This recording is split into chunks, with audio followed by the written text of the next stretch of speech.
the Declaration of Independence. In the heart of America, a family stands tall.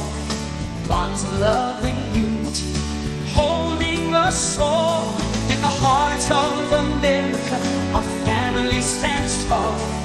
Bonds of love and unity, holding us all. We must nurture these ties, our strength to renew, healing the wounds, coming together anew. America's family reunion, a pledge for peace, honoring our legacy, divisions to cease. Through fair elections, accepting the choice, rejecting the violence with one united voice. Yeah. Okay, thank you so much. Welcome to our America Family Reunion podcast. We're very excited for another week of discussion and fellowship. We're here with this movement started with James Harrison, who's with us, and myself and Norm Davis, three leaders from Ohio and Kentucky, discussing the concern about whoever would win on November 5th. At that time, it was Trump and Biden. That the potential for political violence would be strong. We also were commenting on the deterioration of civil discussion, engagement, and debate. So we've been working with this election peace pledge. And so tonight our session is going to be dealing with the founding of our country and the Declaration of Independence, what it meant then and what it means now. And so without further ado, we're going to show a video outlining what the election peace pledge is about. And then we'll have Mama Joy come and peace pledge. We understand that the strength of our nation mirrors the strength of our families. Just as a child needs both a mother and a father, our country needs all of us, working together, respecting one another, and upholding the principles that unite us. This is not just about the outcome of an election. It's about the values we instill in the next generation and the unity we build in our communities and the future we shape together. Let us take inspiration from our family bonds, recognizing that our nation's health begins at home. And by promoting fair elections, rejecting violence, and accepting the results, we honor the legacy of those who have fought to secure our freedoms. We can transform our challenges into opportunities for healing and growth. The American family is not just a concept. It's the living, breathing heart of our country. As we come together for America's family reunion, let's remember that our greatest strength lies in our ability to heal, to forgive, and to build a future that reflects the best of who we are. So let us pledge peace for the sake of the American family and finally begin to heal the wounds that have divided us since the Civil War.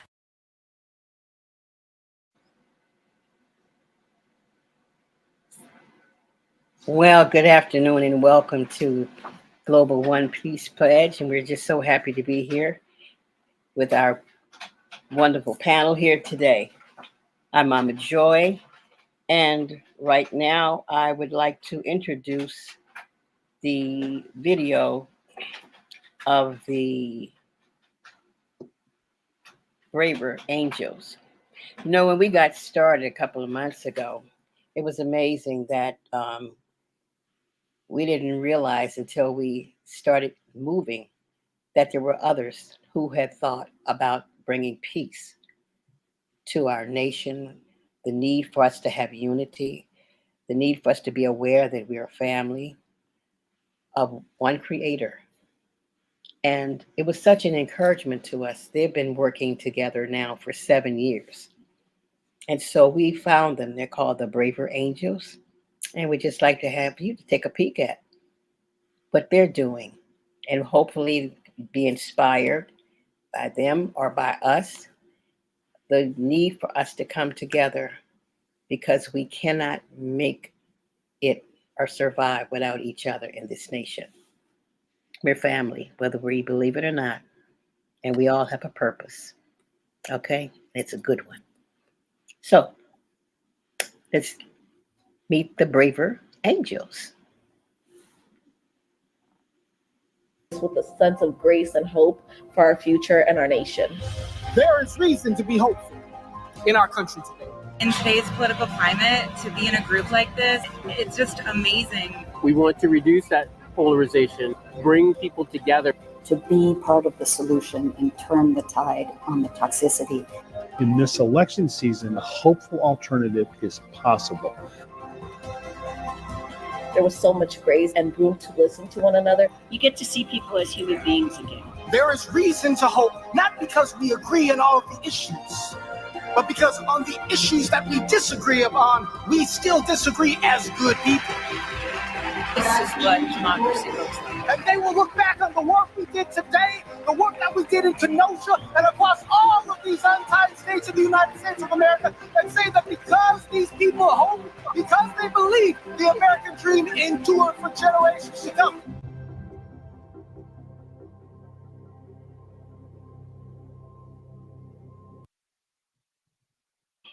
Yes, they believe in the American dream, and we do too. And that's why we're pledging peace, to do all that we can to be able to keep that path clear so that we can achieve the same. We all should be concerned about our nation. We know and face the truth that there is a division, but as long as we can hold to the dream and knowing that whoever was excluded can be included. And this is what we're working towards. So I'm going to turn it over to Peter Hayes, Better Days with Peter Hayes, and have him to introduce and bring the relativity of the Peace Pledge and the Global One Peace Roundtable conversation. We'll start off with the Declaration of Independence. I think, well, if you want to start off with that map, we can do that, or bring it in as you're speaking. Yeah, thank you, Mama Joy, so much. So, we've been talking about, peace begins in an individual. So we've been talking about inner peace on the individual level. Next level is peace in the family. And then, if you have peace in the family, that peace can emanate out to the community. And then if there's peace in the community, when we go to have elections, there'll be peaceful elections. But the reverse is also true. If there's turmoil in individuals, they bring that turmoil to the family, to the community, and we see that people get bitterly divided, and it's hard to have peaceful elections. So they're really tied into the individual, the family, and the community. So what we're going to look at tonight, our discussion, is looking at a deeper dive into the Declaration of Independence. And the reason is, with election coming up, it's very important, I think, for all Americans to understand why we have the system of government we do, why our founders declared that independence from England, why that our Constitution and our system of government is the longest running Constitution exist in the world. And it's also, let's be real, it's helped America become the most powerful economic and military power literally the world has ever seen. And so, there's some good, bad, and ugly to that, but we're going to look at some of the principles of the Declaration of Independence. So let's go ahead. We have a really great video, and then we're going to. I wonder if we can add to thanks to our Cheryl Bassett, who was with us last week, and she introduced some powerful virtues of respect, love, listening, and awareness. I think those are really some foundational things that we can remind ourselves periodically as we go into this, because it's necessary for us to apply those things, don't you think? So I'm so very grateful for her presentation. And for those of you who missed us last week, look into it and you will find much to be appreciative of. So So these are some of the foundational things we need to do. Okay, thank you. Yeah, that's a great point. So you can, those listening to us on Facebook Live or Facebook and YouTube, you can go to globalone.org, and that's global one WON. You can see last week's podcast. You can see all of our American Family Reunion podcasts on both Facebook and YouTube and on the website. We encourage you to listen to those and participate. If you want to, if you feel inclined, read the Peace Pledge, please sign it, share it with others, family and friends. And if you have a little extra money you'd like to give to a good cause, you can make a donation so we can help spread this message even further. So without further ado, we're going to have a neat, really interesting video on the Declaration of Independence. Wonderful. Thank you.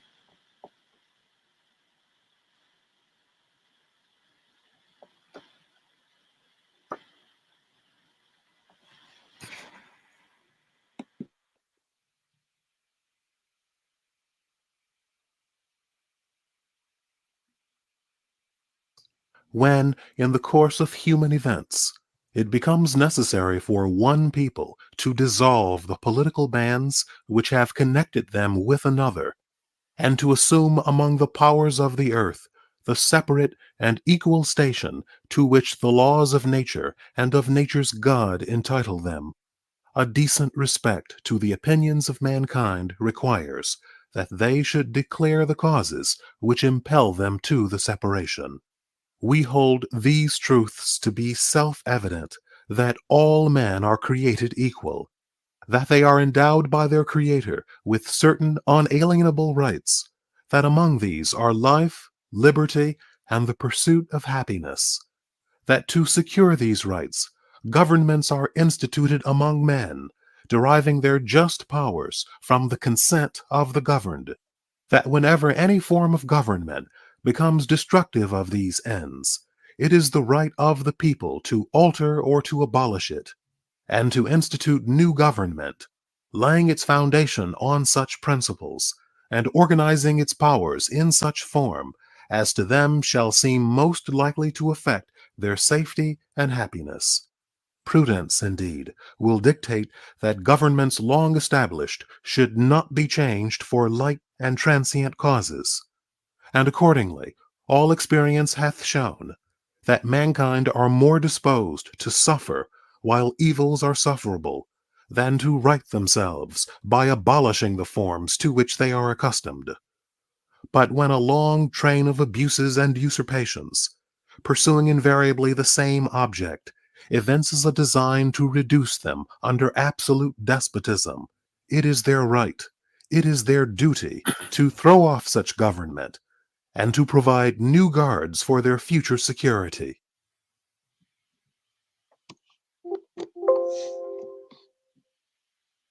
Wow, that's pretty awesome, isn't it?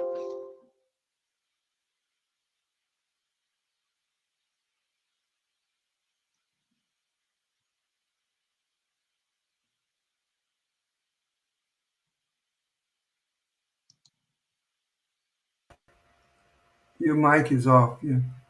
Your Okay. mic. Yeah, my cat keeps on running across my keyboard and messing things up. So that's a great, great video. So we're going to start our roundtable discussions. The first round would be kind of, what do you think about the Declaration of Independence as far as, most of you, everyone on here is historians, and opinion on how it differed from what existed around the world, because it was a very unique document. And I said the other day, it's the only document that says that the rights of the government, that our rights come from our creator and not from government or other people. And that, we kind of take it for granted, but that was such a radical, and still is such a radical understanding, that the United States government is based on that concept, and no other government in the world is based on that concept. So let's go around. Let's start with James Harrison. And I'll unmute myself. I guess that helps. I love the environment that the founders set up the Declaration, but also the Constitution. And you can see throughout the Constitution and throughout their laws that they had, and you mentioned the Creator, when they talk about the laws of nature and nature's God, that is glue for the Constitution. And if there's any questions whatsoever about whether this should be that way or that should be this way, the laws of nature, natural laws, I call them spiritual and physical laws, what I believe the founders pay particular attention to. And when you look at their writings, they seem to be right on with regards to the laws of nature and nature's God. Yeah, could you expand your understanding? Because laws of nature, laws of God, what exactly does that mean? What the founders were Yeah, looking at? I found out what it meant when somebody challenged me one day. We were in a Bible study and I always had questions, and they said, well, okay, what's it going to take for you to say, okay, this is all right? And I thought about it for a while and I said, okay, the Bible, you say the Bible is the inerrant word of God. So all I need to do is get in there and find one mistake, and then I'm out of here. All right. And I figured that was going to take a minimum of 2 minutes. And 2 hours later, and 2 days later, and 2 weeks later, and 2 months later, I was still trying to prove the Bible wrong. But when you try to prove something wrong, you have to look at the environment that you're trying to prove that wrong in. And when God created the heavens and the earth and everything in it, the everything in it also includes natural laws which support the Bible and which the Bible records. And those laws are like the law of gravity. That is a rule that it's steadfast. It's not changeable. A child needs a mother and a father. That's a spiritual law. And there's just all kinds of laws that we deal with every day. Some of us try to refute them. I did for a long time, but they are solid. And if you stay within those natural laws that God has created for us, again, spiritual and physical, then you're going to be going down a good path. If you start going against those laws, and I believe that we were born with a software package that we know the difference between right and wrong, and the laws confirm that, and the Bible confirms the laws. I hope that helps, because you'd have to be out there daily with me. I would get a Bible verse and I'm going, all right, I got it, and God would take me down this little rabbit hole, and I'd miss him, but all I'd see there was a little nugget of truth because I was trying to prove something wrong. And I did this for 6 months, and I had a huge bag of nuggets of truth. And what I started using was those nuggets of truth in conversations. And again, I acquired those by trying to prove the Bible wrong. I was trying to prove what we see in natural laws, spiritual and physical. I was trying to prove those laws, and you can't disprove those laws. Can they be suspended? Yeah, they can be suspended, but they're still going to happen. Does that help? Does that confuse? Sure. No, that's very good. So, Mama Joy, why don't you share your viewpoint and on the subject of what really the why of America? Why? The Declaration, as I said, it kind of says the why of America, and then next week we're going Yes. to get into more of the how, the preamble and the Constitution and bylaws. That's kind of Okay. the why and the rules, how Okay. we're going to create. Okay. All righty. Let me see if I can tackle that. I love what John loves to deal with the context of things. So, in speaking on the Declaration of Independence and the why and the what of it, it was absolutely necessary in their eyes to create such a document which would confirm their own convictions to their own personal relationship with the Creator. They trusted in that power. They trusted in knowing who they are in the sight of God. This conversation is between the founding fathers and their parent country. Their eyes were totally in unity of thought with the politics and the terrorism that they express, because that was just a glimpse of that. And the reason why I'm going to have to go that way, because I don't want to be dismissed. I have my ancestors dismissed in terms of their positions at that time. In the context of it, those words were not meant for my ancestors or for me. So I understand the plight that they were under. But see, something happens when you put God in it, James. It's something. They never intended for someone like me to be a part of that. This was something that they wanted all for themselves. This is a baby country. And, and babies sometimes they get a little selfish. They think that the sunrise is set on only them. But when you put God in it, and that's one of the aims of this global peace, is to reunite the American family as a whole, it's inclusive of everyone. So this particular podcast that we're doing and dialoguing is something that the forefathers would have never seen. But God, or the Creator, once you put him in or her in, then you will see that, as Joseph said, whatever they meant for bad, but they had good intentions. Because remember, my ancestors were commodities, they were property. So they didn't see us as human beings. And that's okay. But God saw us as divine beings, a part of his divine, and had a purpose and had a plan. As it says, the unalienable rights. And so we possess those. We were part of that heritage.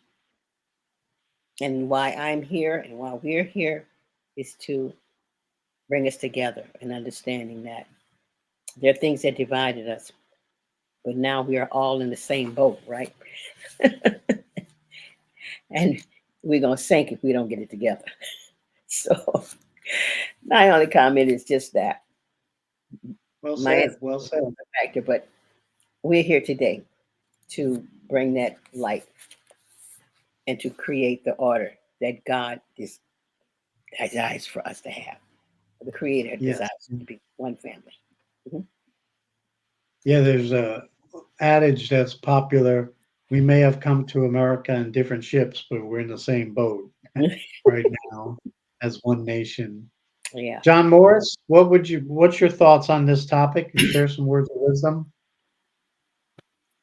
There are many aspects of the Declaration which I believe are as relevant today in so many ways than also over this last 200 and some years in which it's been applied.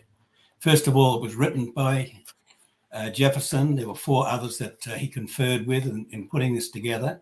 But he offered the idea of an ideal, the ideal of what we are as a human community.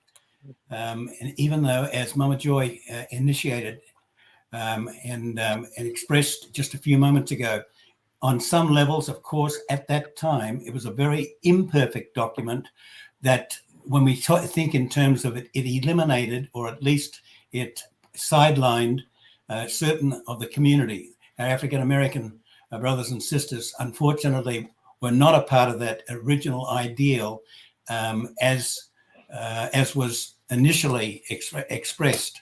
Women also, for example, which came out a little bit later, and then other elements of things that we've addressed in the meantime, however, have been a part of this ongoing journey. So the way in which the document, as I understand it, and as I've read it and sort of to some degree digested it, it's a document that offers an ideal, then it offers the reasons why they were expressing their antithesis to the King George, to the British treatment of their governance, if you wish. It expresses that in a very legal and a very step by step of each of the different grievances in order for them to be able to say that, as Jefferson finished up saying at the end of the time, this particular document is an expression of the American mind. He was talking about the country coming together and so on at that time. Now, some of the things that came from this document, it seems to me, are about the fundamentals of what republicanism is all about. Many people talk about the value of democracy, and there's obviously a lot in that. But when we think in terms of a democratic form of government, we can have 51%, for example, who win an election, and have 49% people of those folk that are not comfortable with the way in which the election was outcomed, if you wish. So what they came up with was something which was built even greater than the way of democracy as they'd understood it and as it had been expressed, into saying, let's make this a leveling of the playing field, not the majority as the winner that can sometimes even bully the minority, or the minority being feeling disenfranchised be opposed to this. They came up with the notion that this was to be based on law. So they came up with the republicanism of what had been expressed first and foremost 2,000 years prior to that in Grecian times, and then had been occasionally been asserted or been practiced in tiny amounts up until that point.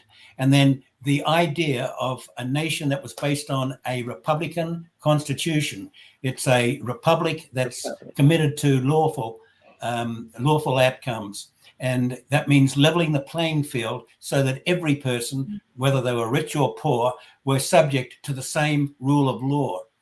So the Declaration itself addressed all of the grievances and then came up with solutions that, based on God, as has been expressed, based on the goodness of a higher form of value, that became the outcome. So from this document.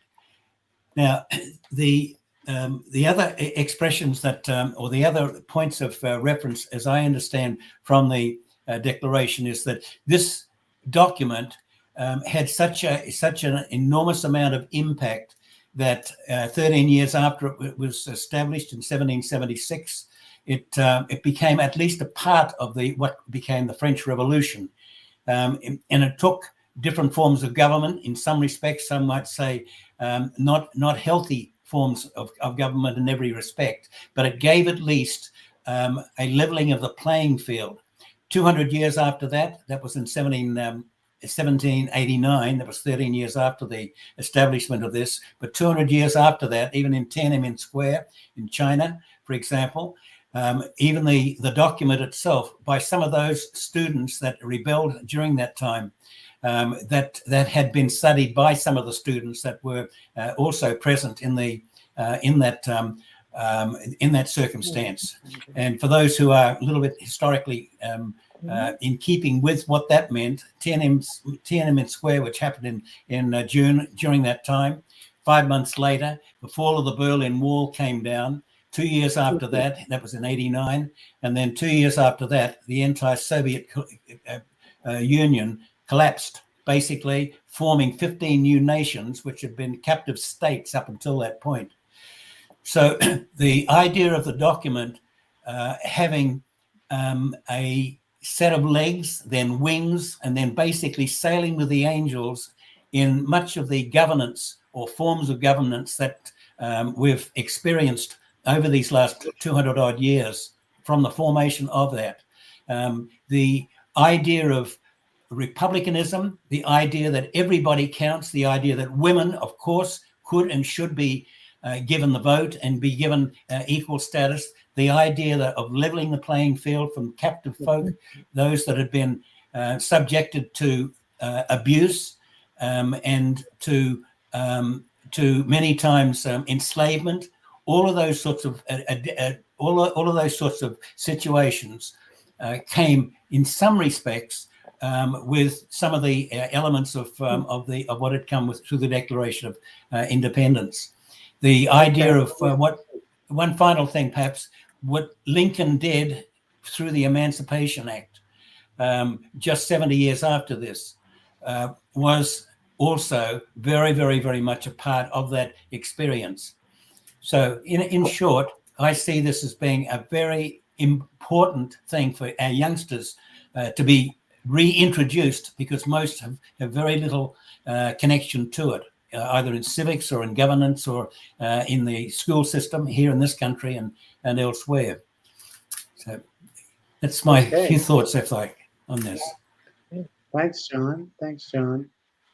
Yeah. Yeah. So our second round. So we kind of looked at it, and John brought it up a lot. The effects of this type of concept, and when you think about it, I've argued that the Declaration is really a theological statement when you get down to it, because it says that these truths are self-evident. So we're talking about truth, and they're self-evident in nature, as James said. It's just natural that you don't.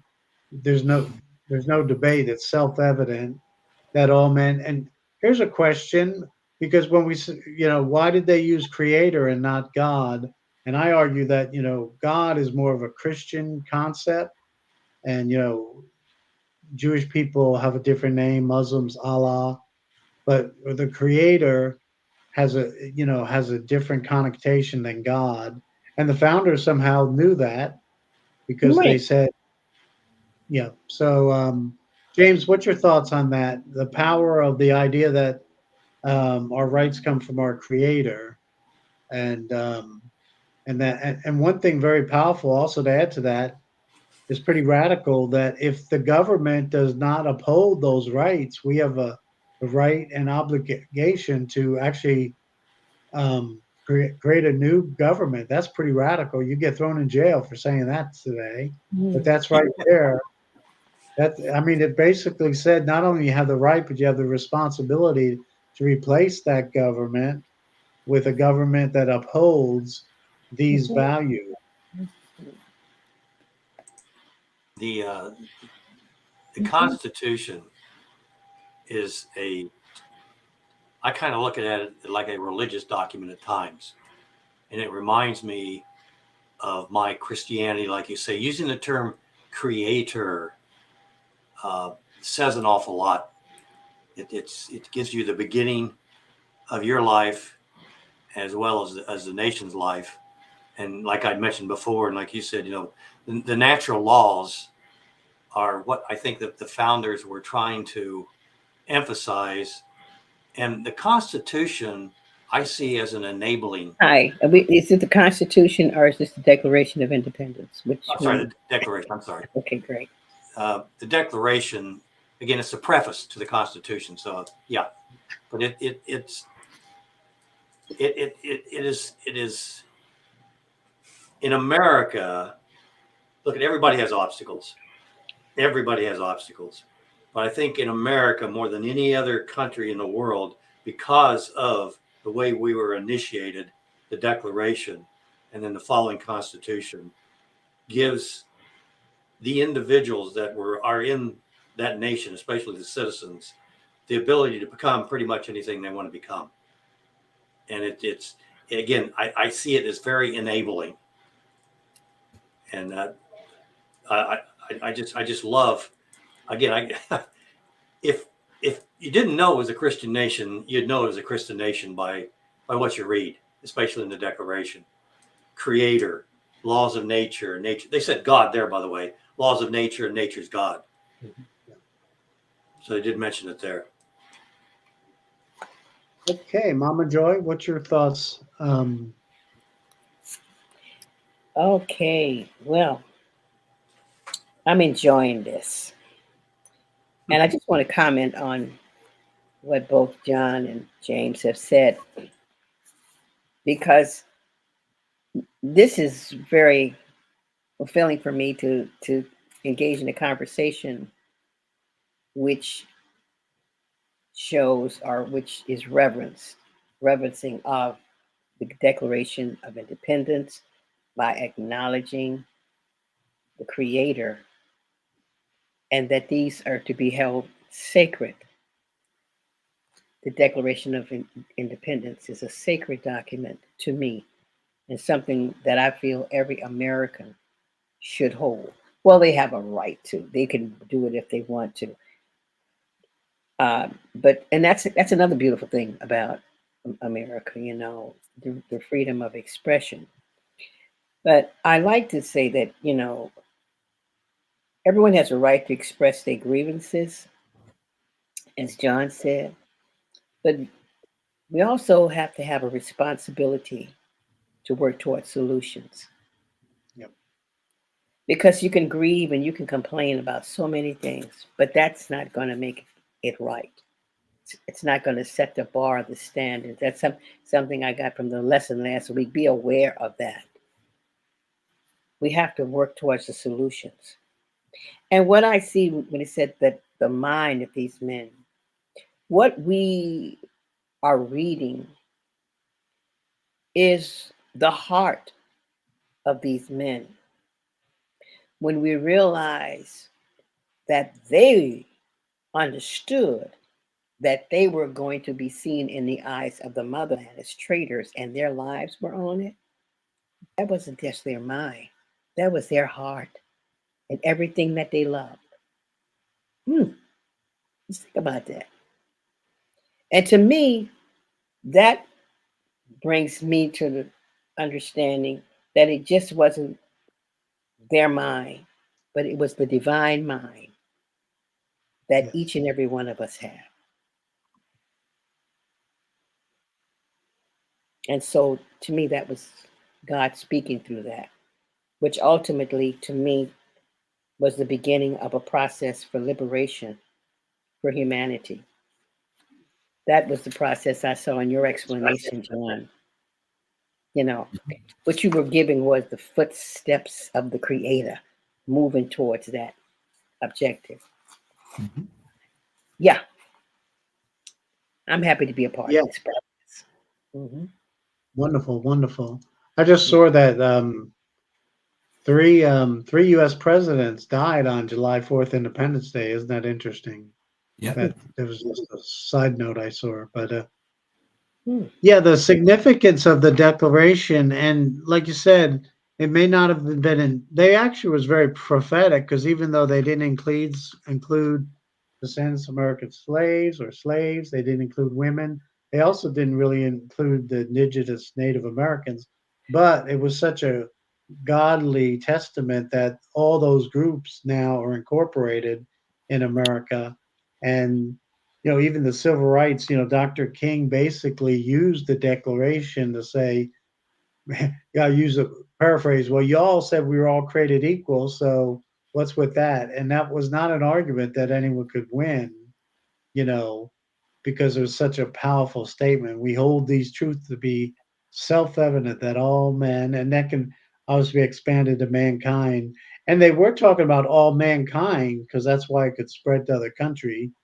Even though the men was, the male man, the half of the species, but it could be expanded and it has been expanded not only in America, but most of the Western democracies in the world use some form of self-representation, self-government, and so it's pretty amazing that it was very prophetic. What's your thoughts on that, John? Yeah, I think you hit the nail on the head there. Its impact opened up so many different windows for how we developed, quite frankly, after that, and what laid the foundation, I think, for how the planet developed also in its forms of governance. So the idea, once again, of bringing God into the equation, even in nations or even in communities where that was a sort of almost like for example, from the Marxist perspective, that was a non-starter. Because we had those forms of governance that came like 100 years later under Marx and Engels and various others that led to communism.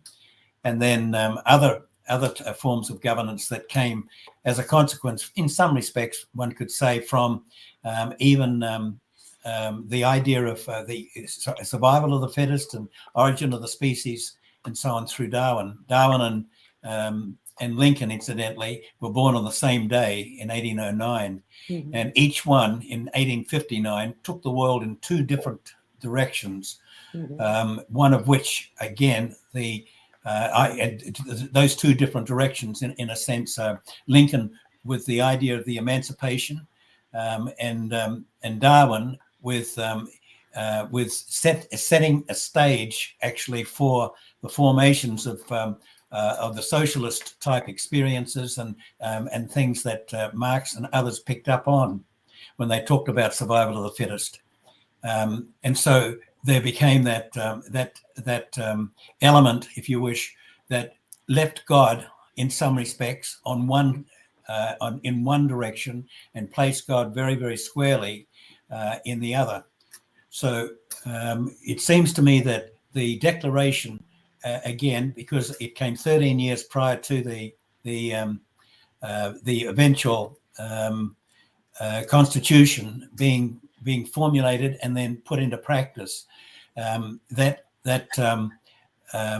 all of that came from that single document that takes less than 10 minutes for the most part to read, and yet set the pattern for so many powerful forces of where history led certain enlightened people, and sometimes people who used it in a negative way to justify their directions for the way in which the world proceeded. So I would say, from my standpoint, a small perspective in some respects, probably, but I would say this is one of the most important, certainly within this last few hundred years, of documents that's led the world and given the world at least this ability to be able to still have the capacity to potentially come together, despite all the frictions and despite all the directions in which the world seems to be very, very much challenged at this time. I believe that we've got the stability and we've got the messaging in a document like this that set the stage for the Constitution, the American Constitution, to be put on that on the table, and then much of many governments out of the 190 odd countries we have on the planet right now have at least some parts of that element coming from the germ or the seed of what became the forest of what the Constitution and governance is all about. And that is, again, laying at least the foundations of putting law as the great equalizer, at least in potential, again, with women and all sorts of communities that have been either enslaved or been sidelined up until relatively recently in some respects, now coming into a situation in which some people, I think, now can start to see the formation potentially of a global family emerging. So for all of the warts and all, if you wish, all of the challenges that we may have, I believe that we have at least that potential when we have documents such as this and people who are applying this in the best way they can in their forms of governance. Absolutely. Great. Well, Mama Joy, why don't you close us out with some closing comments, and then we'll play our Peter, this hour is not enough. It's just not working. I know, James, you have something to say. Yeah, there's something, just a thought occurred to me. At the time of the signing of the Declaration, the founders knew that they were outmanned and under-equipped. They knew that. And that they also knew they needed something special, aka supernatural, if you will, to accomplish their task. Yes. And maybe the Declaration was kind of signifying what it is they were counting on. And maybe we might want to start counting on that on our venture in November. I agree. I agree, James. In fact, I'm really so amazed with you all, your ability to be so receptive to the spirit, because what we did tonight was make a distinction. I'm trying to figure out, it's just between you and all three of you. We'll become face to face with the law of man and the love of God. Because when you speak of the nature and inalienable rights, that's the spirit of the creator. Because isn't that what every human being desires? Isn't this a dream of everyone individually? That's Yep. something that we all aspire to. And what I see here is the need for those of us. What theology is what your relationship with God is. It's studying.